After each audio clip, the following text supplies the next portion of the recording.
Welcome back, my name's Monroe, and in this video, I'm gonna go in depth on how to rope climb faster and more efficiently. I'll show you 3 different ways to climb the rope, starting from beginner to advanced. At the end of the day, this is about feeling safe when you're 15 feet up on the rope, so choose the method that makes you feel the most comfortable and confident in your climb. Stick around to the end of the video, and I'll show you a couple tricks on how to make this rope climb super fast and efficient. Now, the first method we call the Spanish wrap. For all 3 of these, we're gonna start with the rope down our center line. We're gonna take our dominant leg, we're gonna hug the rope, wrapping it around our foot. After we get this wrap, next step is gonna be to bring the knee above the hip. Knee comes up, now I have all this slack. All I wanna do is toss that slack and gather it tight. Once you've practiced from seated, we can take this to standing. Highly recommend wrapping the rope a couple times, knee up, gather that slack. Wrap the rope, knee up, gather the slack. Once you get comfortable with that, you can do those together at the same time. So we're gonna wrap, bring the knee up and gather together. We're gonna hang from the rope. We're not gonna pull, and we're gonna bring our foot up and set it there on top of this foot, and that's gonna be our pinch. From there, we're gonna stand. Now, this is the most secure method to climb the rope. The number one downside being that it's wrapped around your leg so it can cause rope burn. The second method is the J-hook.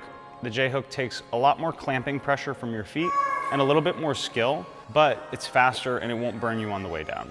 We're gonna have the same setup, rope down the center of our body, and we're gonna use our dominant leg. Now, if we had the same thing, if it just wasn't wrapped around our body, it would look like this.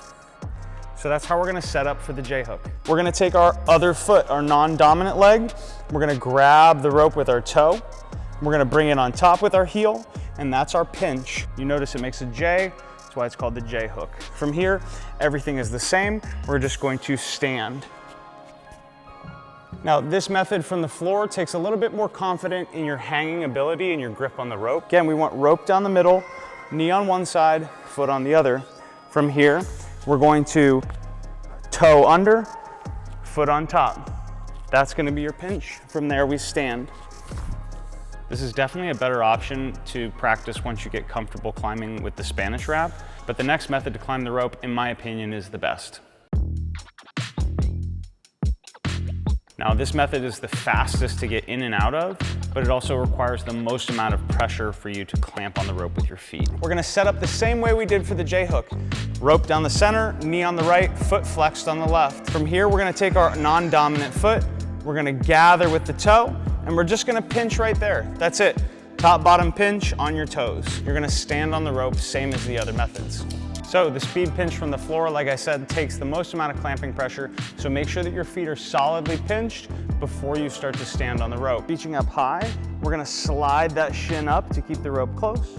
We're gonna get our top, bottom pinch, and then we're gonna stand from there, walking your hands up the rope. Once you get really comfortable with this clamp, you can actually take both hands off the rope when you climb, and that'll make it so that we're really only using our legs to climb. Definitely the most efficient way to do this. Now that you know the 3 different ways to clamp the rope, let's talk about climbing technique.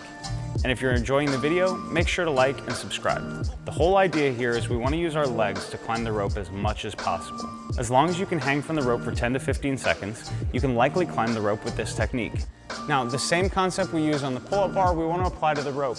This idea of closing down the shoulder is going to allow us to save our arms from all that pulling. So, when we climb onto the rope, what we want to do first is dead hang. After that, we're going to get our clamp. Now, once we have this clamp, we're going to bring our hips to the rope. That's going to allow us to keep our arms straight, and then we walk the hands up. For our next climb, same thing. Close down the shoulder. Okay, arms are straight here. Clamp the rope with your feet, stand, hips to rope, and then walk yourself up. Your feet are in the perfect position to come down. Lock this right knee out, and then we can come hand over hand down. The wider you take your feet when you're coming down, the faster you'll slide. The closer, the more slowly you'll slide down. Depending on your height and skill, you should be able to climb this rope within 2 to 3 pulls. Once you get to the top of the rope, the climb down is actually where we can save a lot of energy. I always recommend climbing down and up, hand over hand. We don't ever want to be scooting our hands up the rope. Now, when we're coming down the rope, the most important part is to keep our climbing leg locked out, the leg that's closest to the rope. Locking out your leg will keep the rope tight and it'll allow you to slide down it like a fire pole. If that climbing leg is still bent, the rope will take up some of that slack and it'll slow you down. Once you feel comfortable in your technique, you can even learn to let go of the rope and allow gravity to do its job on the way down. Pinch the rope with your hands just before you reach the ground and come off the rope nice and gentle. Thank you so much for watching the video. I hope you practice these techniques. Go ahead and like the video if you enjoyed it. Subscribe to my channel for more videos just like this one. Leave me a comment below. Let me know what video you'd like to see next, and I'll see you soon.